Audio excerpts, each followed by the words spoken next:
wabarakatuh. Saya Ika Ariyunita.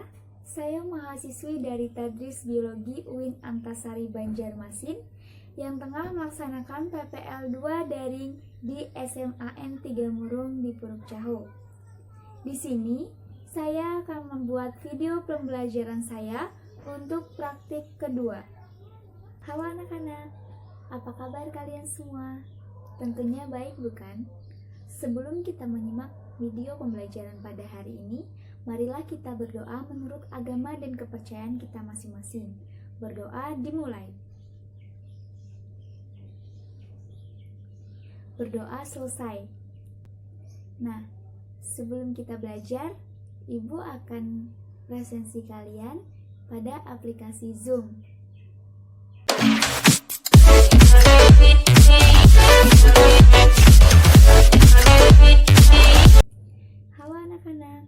Nah, langsung saja kita masuk kepada materi hari ini.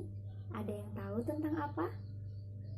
Benar sekali, tentang metode ilmiah. Sebelum kita melanjutkan pembelajaran, ada yang tahu metode ilmiah itu apa?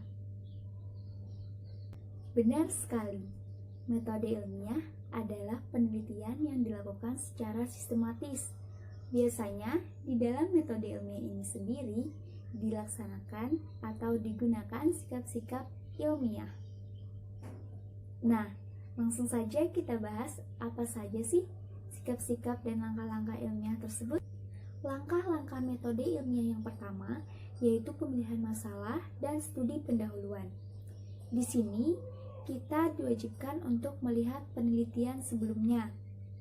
Dari penelitian sebelumnya kita analisis, dan disitulah kita dapat menemukan permasalahan baru. Bisa juga untuk menemukan permasalahan baru, kita melakukan observasi atau terjun langsung ke lapangan. Langkah-langkah metode ilmiah yang kedua yaitu perumusan masalah. Perumusan masalah yaitu bertujuan untuk memperjelas batasan masalah yang akan dipecahkan. Perumusan masalah ini dapat diawali dengan kalimat tanya seperti apa, bagaimana, mengapa, dan lain-lain. Contohnya seperti bagaimana cahaya mempengaruhi pertumbuhan dan perkembangan pada tumbuhan. Selanjutnya, yaitu pengumpulan informasi. Pengumpulan informasi ini dapat berupa studi referensi seperti teori, konsep, dan hasil penelitian yang merujuk kepada perumusan masalah kita. Dan pengumpulan informasi ini dapat memberikan jawaban sementara dari permasalahan yang telah kita tentukan. Maka dari itu, dalam mengumpulkan informasi, kita harus mendapatkan sumber-sumber yang sangat akurat. Selanjutnya yaitu pengajuan hipotesis. Hipotesis sendiri merupakan jawaban sementara dari permasalahan yang sudah diajukan. Hipotesis ini bersifat teoritis atau bersifat teori yang harus dibuktikan kebenarannya dengan melakukan penelitian. Contohnya seperti cahaya mempercepat pertumbuhan batang. Itu merupakan teori. Untuk membuktikan kebenarannya, kita harus terjun langsung ke lapangan. Setelah itu, kita melakukan eksperimen atau melakukan percobaan. Wah, sangat seru dalam melakukan eksperimen karena di sini kita melakukannya secara langsung. Setelah kita mengajukan hipotesis tadi, kita harus melakukan eksperimen ini anak-anak.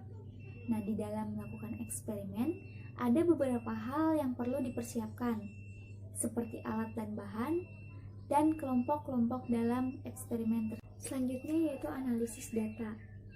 Data yang diperoleh dalam melakukan eksperimen ada dua, yaitu data kualitatif dan data kuantitatif.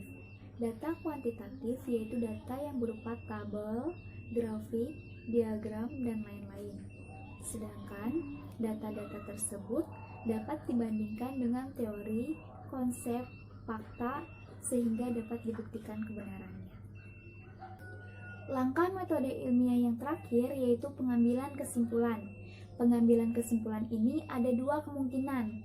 Kemungkinan yang pertama, hipotesis diterima, dan kemungkinan yang kedua, hipotesis ditolak. Hipotesis diterima apabila kesimpulan sesuai dengan hipotesis awal, dan hipotesis ditolak apabila kesimpulan tidak sesuai dengan hipotesis awal. Maka dari itu, kita sebagai anak biologi dalam melaksanakan metode ilmiah atau langkah-langkah ilmiah harus bersungguh-sungguh dan data yang diperlukan harus akurat.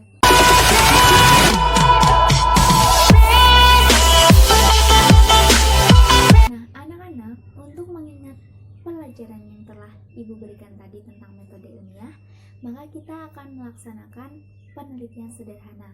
Ada yang tahu tentang apa? Benar sekali, tentang perkecambahan. Jadi di sini kita akan ada dua perlakuan, yaitu perlakuan di tempat gelap dan perlakuan di tempat terang.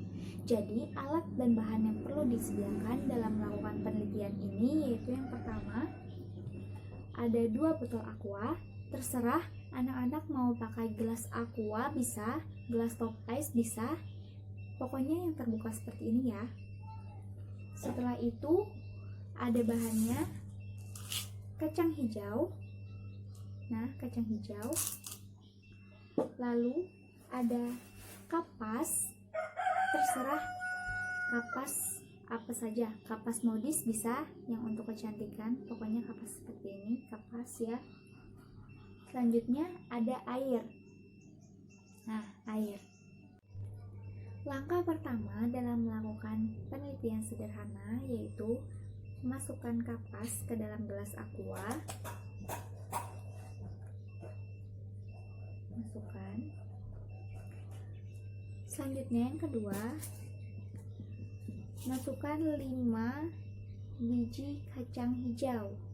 Nah, 5.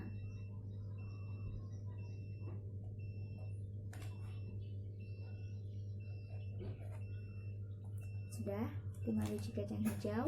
Setelah itu basahi menggunakan air